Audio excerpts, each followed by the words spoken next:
안녕하세요. 이 시간에는 실습지 선정 및 실습 활동에 대한 전반적인 이해, 또 어떤 것들을 준비해야 되는지에 대해서 살펴보도록 하겠습니다. 사회복지 강의를 한 지도 20년이 다 됐고, 실습 지도를 한 지도 15년 이상이 된 것 같습니다. 그래서 많은 분들이 실습지를 선정하는 데 있어서 여러 가지 어려움들도 있고, 현실적인 어려움들이 있음에도 불구하고 좀 표준적인 실습지 선정에 대한 안내를 좀 해드리도록 하겠습니다. 먼저 실습 기간을 선정하는 데 있어서는 실습 기간 목록표를 활용하시면 좋을 것 같습니다. 실습 기간 목록표는 사회복지사협회에서 구성이 되어 있고요. 그 기관들을 쭉 살피면서 내가 할 만한 곳들을 살펴보시면 좋을 듯 합니다. 두 번째는요, 학습자의 성향 등을 고려해서 선정하라는 것입니다. 나는 노인에 관심이 있어. 나는 장애인에 관심이 있어. 아동에 관심이 있어. 이렇게 본인이 갖고 있는 성향들이 분명히 있을 거라고 생각을 합니다. 그 성향을 따라서 여러분들이 실습지를 선정하는 것이 앞으로의 여러분들의 진로하고도 매우 밀접하기 때문에 긍정적인 영향을 미칠 것이라고 생각이 듭니다. 자, 실습지가 선정이 되었으면 그 다음에 준비는 어떻게 해야 되는지 먼저 가야 될 기관의 특성에 대해서 살펴보는 것입니다. 그 기관은 어떤 기관인지, 홈페이지라든지 그런 기관들의 특성들은 어떤 것들이 있는지 여러분들이 검색을 해보시면 좋을 듯 합니다. 또한 기관의 종류에 따라 배경 지식이 필요한 곳들이 있습니다. 노인기관이면 노인의 특성이라든지 노인 장기 요양보험이라든지 아동기관이라면 아동의 특성들, 아동의 접근 방법들 뭐 이런 것들이 있을 거라고 생각을 합니다. 그런 것들을 촘촘하게 살펴볼 필요가 분명히 있습니다. 자, 그 다음에 실습과 관련 그 과목들을 이해하시는 것입니다. 실습에서 관련된 과목들은 기본적으로 사례관리, 프로그램 기획, 교사 방법론, 행정 등에 대한 과목들이라고 할 수가 있습니다. 여러분들이 이런 내용들은 또 이런 부분들은 조금 더 심도 있게 체크해 보시고 실습에 들어갔을 때 이런 내용들이 나왔을 때 빨리 이해할 수 있도록 준비를 하시는 것이 필요할 것입니다. 다음으로는 실습 기관에서의 활동들은 어떤 것들이 이루어지는지 좀 살펴보도록 하겠습니다. 대부분 체계적인 실습 기관에서는 실습 프로그램이 있습니다. 그리고 그 실습 프로그램에 따라서 움직이게 됩니다. 더불어서 과제도 실습생들에게 제공을 하게 되는데요. 어떤 실습생들은 이런 얘기를 하더라고요. 우리 기간은 너무 싫어요. 실습 과제가 너무 많아요. 라고 얘기를 하는데, 과제가 제시되는 기관이 좋은 실습 기관이라고 뭐 100%는 말할 수 없지만, 그래도 실습생을 위해서 고민한 기관이라고 저는 이야기를 할 수가 있겠습니다. 그래서 여러분들이 실습 기관에서는 어떤 프로그램을 갖고 실습 프로그램을 갖고 거기에 맞춰서 과제라든지 활동들을 제시해 준다는 걸 기억해 주시면 좋을 것 같습니다.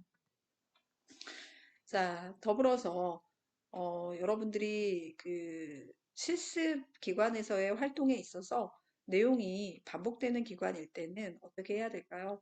여러분들이 스스로 실습 내용을 찾아보는 것도 필요합니다. 어떤 기관에는 실습 구조장, 그 기관의 구조장, 같은 내용들이 매일매일 반복되는 경우가 꽤 많은 있습니다. 꽤 많이 있습니다. 그럴 때 여러분들이 그냥 그거에만 의존하지 마시고 여러분들이 의도적으로 내가 어떻게 하면 조금의 변화라든지 실습 내용들을 알차게 해 나갈까를 생각해 보셨으면 좋겠습니다.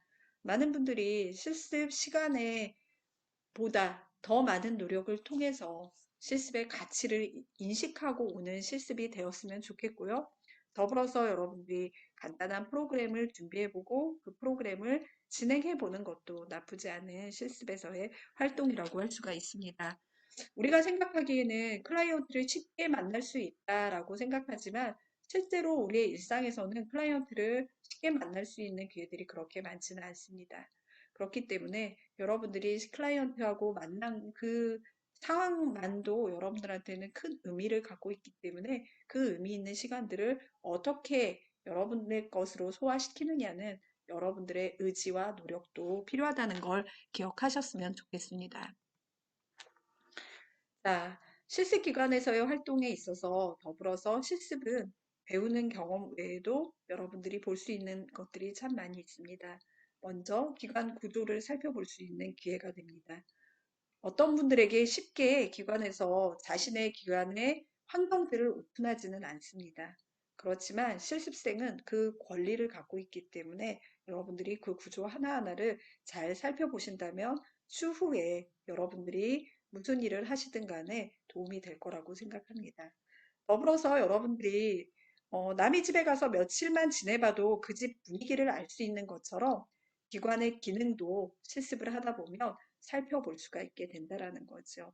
그래서 그런 기능들, 눈에 보이지는 않지만 돌아가는 모습들, 이런 것들을 살핌으로써 여러분들은 배울 수 있는 기회가 된다라는 거죠. 더불어서 여러분들이 이 기관만의 특성들도 잘 살펴보셨으면 좋겠습니다. 당장은 필요하지 않을 것 같은데 나중에 현장에 나가고 사회복지의 필드에 있다 보면 그때 배웠던 그런 특성들이 도움이 될 때가 있다는 걸 꼭 기억해 두셨으면 좋겠습니다. 자, 더불어서 실습은 자기 스스로를 이해하는 시간이고 성찰하는 시간이라고 생각을 합니다. 우리는 그 전에 달리기만 해왔다라고 생각할 수도 있습니다. 실습은 걸어가는 그런 모습과 더불어서 뒤를 돌아보는 그런 시간이라고 할 수가 있습니다. 내가 했던 경험들이, 내가 배웠던 과목들이 어떤 부분들이 더 필요한지, 어떤 부분들을 더 채워나가야 되는지, 이런 생각들을 고루고루 할 수 있는 기회가 되는 시간이 실습이라고 할 수가 있겠습니다. 자, 더불어서 여러분들을 지도하는 슈퍼바이저의 강점을 찾는 그런 시간이 되었으면 좋겠습니다. 슈퍼바이저도 현장에서 일을 하다 보면 그 상황 속에 묻힌 그런 상황이 됩니다. 묻히다 보면 자신의 어떤 부분들을 제대로 찾지 못할 때가 있어요. 그럴 때 여러분들이 슈퍼바이저의 강점들을 깊이 살펴보시고 그 강점들을 드러내 주시는 역할, 그리고 드러낸 강점을 지지해주는 역할을 함으로써 상호작용의 기회들을 더 높여가는 것도 실습에서의 중요한 역할이라고 할 수가 있겠습니다. 자, 여러분들하고 몇 가지를 좀 나눴는데요. 다시 한번 살펴보시면서 여러분들이 정리해 보시도록 하겠습니다. 감사합니다.